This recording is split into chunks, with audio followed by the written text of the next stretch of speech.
Penulis Gary Jordan. Ini yang terjadi kepada seorang yang namanya Hizkia. Hizkia menjadi raja Yehuda. Di 2 Tawarik 29 ayat pertama, berumur 25 tahun ketika ia mulai menjadi raja. Ia memerintah selama 29 tahun Yerusalem. Nama ibunya adalah Abia, anak perempuan Sakaria. Ia melakukan apa yang benar di mata Yahweh sesuai dengan semua yang dilakukan Daud leluhurnya lakukan. Dari 27 generasi yang berkata ia melakukan apa yang jahat di mata Yahweh, akhirnya ada satu yang berkata ia melakukan apa yang baik di mata Yahweh. Saya mau berkata, just because it's in my blood doesn't make who I become. Hanya karena itu ada dalam darahku, bukan berarti aku jadi seperti itu. Ayat kelima, kemudian berkata kepada mereka, dengarkanlah aku, hai orang-orang Lewi, sekarang kuduskanlah dirimu sendiri. Kuduskanlah bait Yahweh, Elohim leluhurmu, buanglah kenajisan dari tempat kudus itu.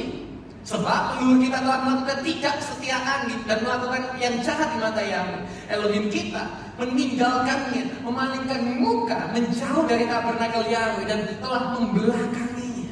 Wah, malingkan muka, membelakangi, malingkan muka dari Tuhan. Wah, ini amazing. Kalau dosa paling kurang ajar ya ini Israel telah lakukan. Lengkap nih. Gak taatnya sama Tuhan itu lengkap. Hizkia tahu apa yang dia warisi. Semua pendahulu-pendahulunya itu melakukan apa yang buruk, melakukan apa yang jahat di mata Yahweh, bahkan ditulis di Bible. Maka itu dia mau ambil langkah perubahan, mengambil sebuah langkah perbedaan. Saya boleh dibantu borgolnya. Maka dari itu hari ini juga saya mau mendorong kepada saudara, yuk kita sama-sama mau membuat sebuah langkah perubahan. Tengok kanan kiri saudara, katakan, jangan lupa untuk berubah. Ya, jangan lupa untuk berubah. Oke. Ini adalah borgol. Waktu kita lahir, kita dilahirkan dalam dosa. Kapan lagi khotbah pakai borgol gini kan? Dan masalahnya adalah ketika kita pakai borgol, karena ini jauh dari mata kita, apa yang terjadi? Karena kita lupa kalau kita lahir di dalam dosa. Dan caranya ini terjauh, akhirnya kita punya tagline yang namanya new normal. Sementara pandemi, kita punya tagline new normal. Dan begitu juga dengan borgol yang ada di tangan kita. Karena jaraknya jauh dari mata kita, ini menjadi terbiasa. Bahkan ketika saya terborgol, saya bisa tetap melakukan banyak hal. Saya bisa jalan-jalan, saya bisa minum, saya bisa main HP, saya bisa tangkap bola sekalipun kalau saudara lempar ke saya bisa nyetir, pulang, bisa. Dan saya akan menjadi sangat teramat mahir dengan borgol ada di tangan saya. Karena saya gak sadar ini menjadi sebuah hal yang biasa. Dan ini menjadi sesuatu yang normal, new normal dalam hidup kita.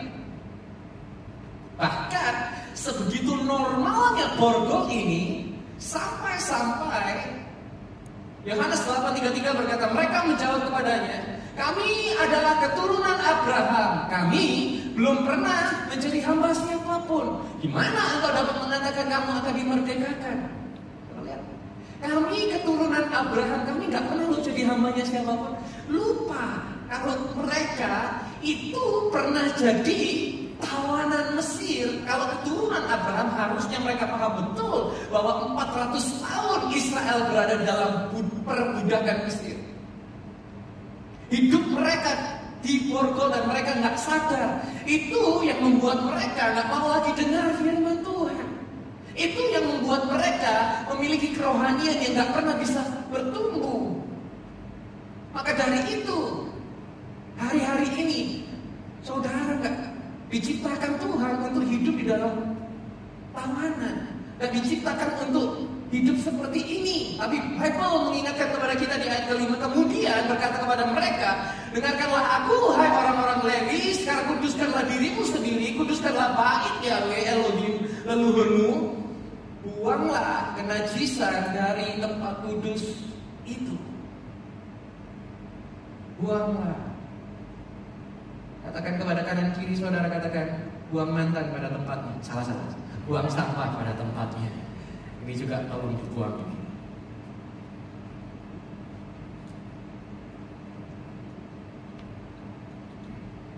Buanglah segala kenajisan itu dari hidup kita. Suatu waktu saya habis dari luar kota pelayanan cukup lama, itu pulang, mau tidur, kemudian di atas plafon saya terdengar suara gemuruh yang hebat. Saya kira apa ini? Kayak rombongan lari gitu. Saya perhatikan lagi, ternyata di atas plafon saya itu ada grup tikus, mungkin sedang lomba lari. Kalau saya kontenkan gitu ya, lomba balap lari tikus di rumah pastor, mungkin viral. Cari, di mana mereka bisa naik ke atas plafon? Padahal rumah saya tingkat. Di mana caranya dia bisa naik ke atas plafon? Saya keliling seluruh rumah, saya temukan bahwa di depan itu ada bak sampah yang di mana atasnya itu adalah bak kontrol untuk tukang naik ke atas plafon. Ternyata di depan persis bawahnya itu adalah tong sampah. Mungkin karena saya pergi luar kota, saya lupa panggil tukang sampahnya untuk pick up the trash, ambil sampahnya, sehingga akhirnya mungkin tikusnya naik ke sana atau seperti apa nggak tahu, dan akhirnya di atas plafon itu gemuruh, buat saya akhirnya nggak bisa tidur.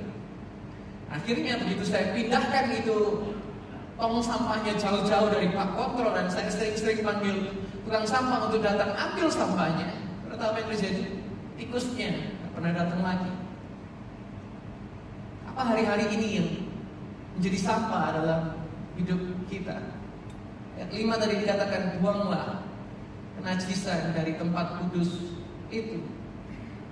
Bukankah tubuh kita adalah bait suci, tempat kediaman Roh Kudus, menjadi tempat kudus dalam hidup kita? Apa yang seharusnya nggak ada di sini, Tuhan mau kita untuk buang. Siapa yang dimaksud Hizkia di sini? Yaitu adalah seorang yang namanya Ahaz. Ahaz ini orang yang jahat, raja yang nutup bait suci. Bahkan perkakas yang ada di bait suci dia leburkan, dia buat ulang, cetak ulang menjadi patung berhala. Semua yang ada di bait suci dia hancurkan, dia lebur ulang menjadi patung-patung penyembahan berhala. Bukan hanya ditaruh di bait suci, dia bagikan pada orang-orang lain.